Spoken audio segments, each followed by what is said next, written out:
Take a moment to count the fires. I mean this seriously. Grab some paper if necessary, because what I'm about to lay out is a catalog that, once viewed in full, makes it impossible to dismiss the pattern it reveals as mere coincidence. We're going to tally the instances across 2 millennia of recorded history where the collective intellectual wealth of human civilization was intentionally set ablaze. Not weathered away, not eroded by time, not lost due to administrative carelessness. Burned deliberately by human hands, in acts that were recorded, sometimes even celebrated by those who struck the match. Begin where everyone begins. Alexandria, 48 BC. The most renowned library destruction in history. Though much of what people think they know about it is inaccurate, or at the very least, incomplete in ways that support a very particular narrative. The Library of Alexandria wasn't a single structure. It was a sprawling research center, the ancient world's nearest equivalent to a modern university, housing not only scrolls but scholars, not only texts but a vibrant community of thinkers who studied, debated, translated, and expanded upon those works. Its collection was estimated between 400,000 and 700,000 scrolls, works spanning mathematics, astronomy, medicine, philosophy, geography, engineering, and literature. The accumulated intellectual output of every civilization the ancient Mediterranean had encountered.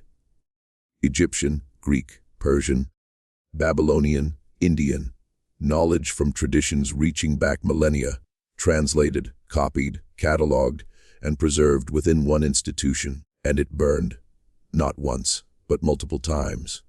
The fire of 48 BC, linked to Julius Caesar's military efforts, damaged part of the collection. Further destructions followed over the next several centuries. The Serapeum, a sister library, was demolished in 391 AD by a Christian mob under Theophilus, the Patriarch of Alexandria, who commanded the razing of pagan temples and their contents. By the time the Arab conquest reached Alexandria in the 7th century, whatever remained was, according to certain accounts, used to heat the city's baths.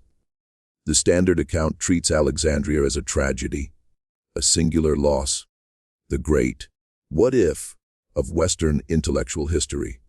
If only the library had endured, what knowledge might we have retained? What centuries of rediscovery might we have avoided? The narrative laments the library and then moves on, viewing the destruction as an isolated disaster in an otherwise upward trajectory of human knowledge. But Alexandria wasn't isolated. It wasn't even exceptional. And the further I investigated, the more the sequence of library destructions began to resemble not a string of misfortunes, but a systematic approach. Trace the timeline yourself. Follow the fires. The Imperial Library of Constantinople, established in the 4th century AD to safeguard the works that survived Alexandria. By the 5th century, it contained over 120,000 volumes, damaged by fire in 473. Much of the collection destroyed, later rebuilt, then damaged again, during the Fourth Crusade in 1204, when Christian soldiers from Western Europe pillaged the Christian capital of Eastern Europe, looting or demolishing libraries, churches, and cultural institutions that had preserved ancient knowledge for centuries.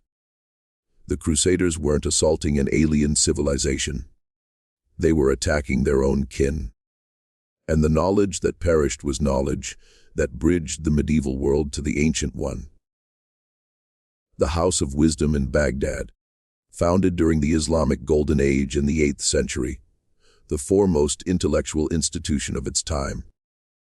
A hub of translation, scholarship, and scientific inquiry that preserved and expanded upon Greek, Persian, and Indian knowledge. While Europe languished in the early medieval period, mathematics, astronomy, medicine, optics, chemistry, the House of Wisdom was where algebra was formalized, where Aristotle's works were preserved in Arabic translation, where the groundwork for modern science was being laid while European monks copied psalms by candlelight. In 1258, the Mongol army under Hulagu Khan sacked Baghdad. The House of Wisdom was obliterated. The books were cast into the Tigris River. Contemporary sources describe the river running black with ink for days. Scholars were executed. The accumulated knowledge of centuries of Islamic intellectual achievement was wiped out in a single military campaign. The pattern recurs with unsettling regularity.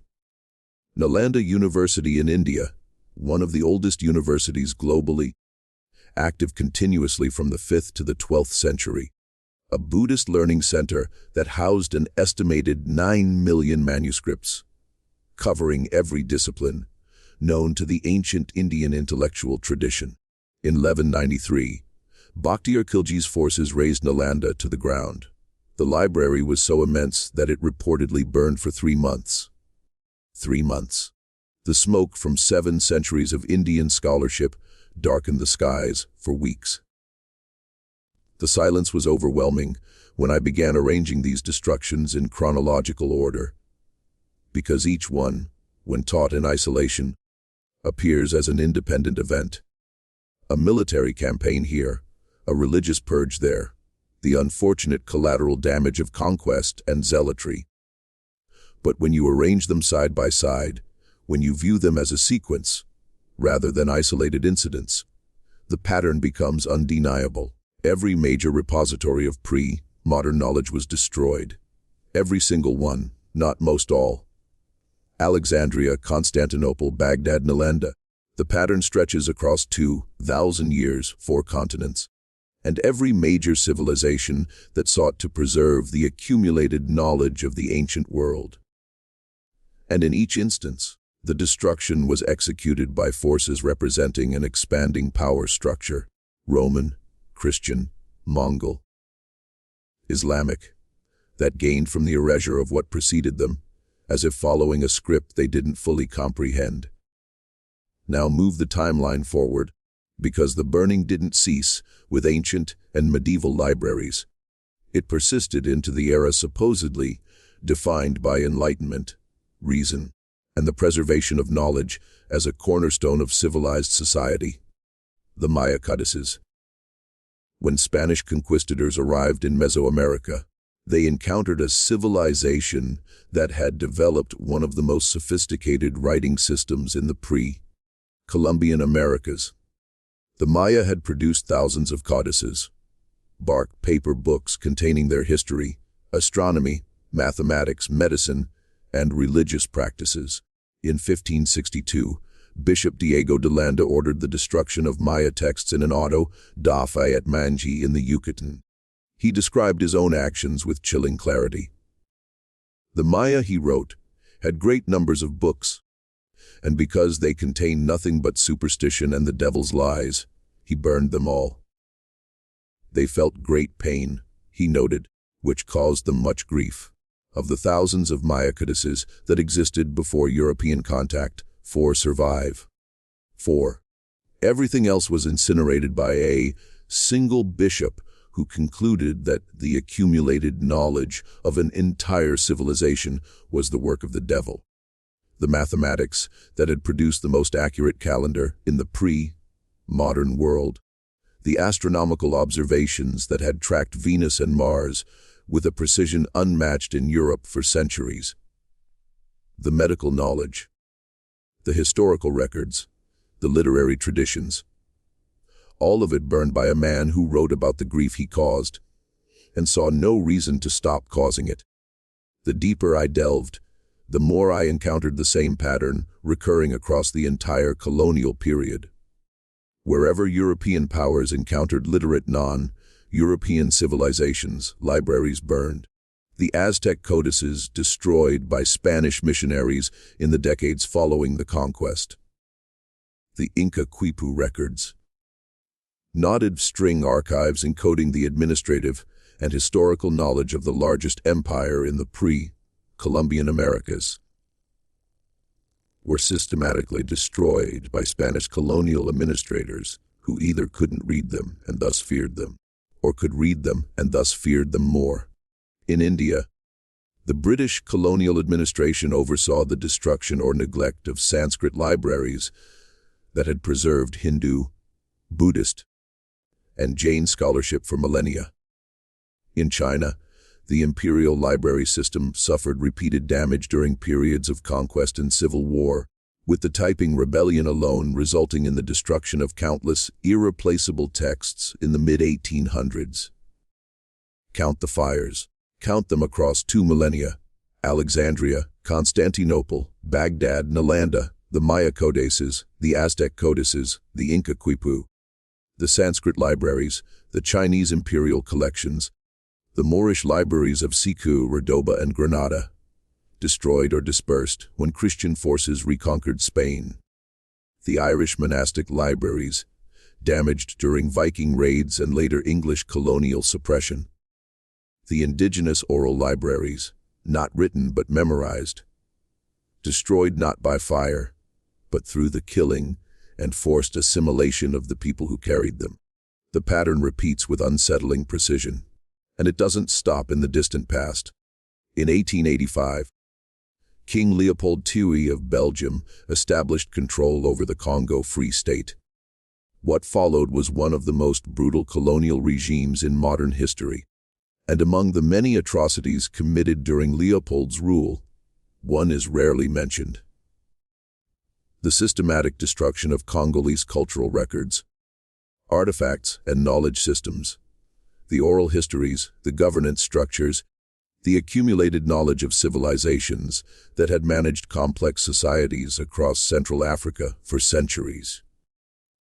Not burned in a single dramatic conflagration, but erased incrementally through the killing of knowledge holders, through the disruption of cultural transmission, through the deliberate dismantling of every structure that preserved indigenous knowledge and its replacement with colonial administration. The fire in 1885 wasn't a fire of paper. It was a fire of people, and it accomplished the same end as every library burning that preceded it: the erasure of what was known before the new power arrived. Here's where I need you to look at the timeline, not as a sequence of events, but as a cumulative process, because the effect of 2,000 years of library destruction is not that we lost some books. The effect is that we lost the continuity of human knowledge, the thread connecting each civilization's understanding to the civilizations that came before was severed repeatedly, systematically across every region of the world. And each severance created a gap, a silence, a period where humanity had to rediscover painfully and slowly knowledge that had already been discovered, recorded, and destroyed. The standard explanation collapses here, because the conventional narrative of human intellectual history is a story of progress, of knowledge steadily accumulating, of each generation building on the discoveries of the one before, of a gradual upward arc from ignorance to understanding. But that narrative is only viable if you ignore the fires. If you pretend each destruction was an isolated accident rather than part of a pattern. If you don't count the libraries, count them, count the fires, and then tell me the story of human progress is a straight upward line. Count the fires, and then explain why we had to rediscover Greek mathematics in the Renaissance, when that mathematics had been preserved in Arabic translation in Baghdad until the Mongols burned it. Count the fires and then explain why European medicine in the 1500s was more primitive than Egyptian medicine 2,000 years earlier. Count the fires and then tell me that the knowledge was simply lost. As if knowledge burns itself, as if libraries combust spontaneously, as if the hand holding the torch isn't attached to a body that belongs to a power structure that benefits from the burning. The deeper I went, the more I found that the rediscoveries celebrated by Western intellectual history are just that, rediscoveries, not discoveries. The knowledge existed, it was recorded, it was preserved, and it was burned. And then centuries later, someone figured out the same thing again, and was hailed as an innovator when they were actually a replacement. A patch over a hole that shouldn't have existed. A bandage on a wound that was deliberately inflicted. I'm not suggesting there's a single conspiracy spanning 2,000 years of library destruction.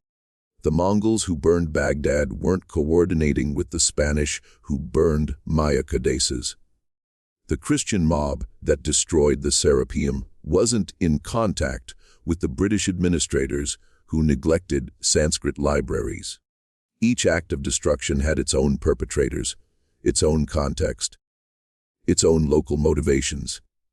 But the effect was cumulative, and the effect was the same regardless of the perpetrator.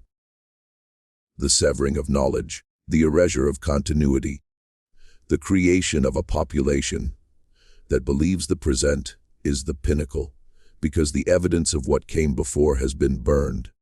A population that accepts the story of linear progress because the libraries that would have complicated that story are ash. I'm asking who we would be if the libraries had survived. What we would know. What technologies we might have inherited rather than reinvented. What medical knowledge might have been continuous rather than interrupted. What astronomical understanding might have been refined rather than rebuilt from scratch.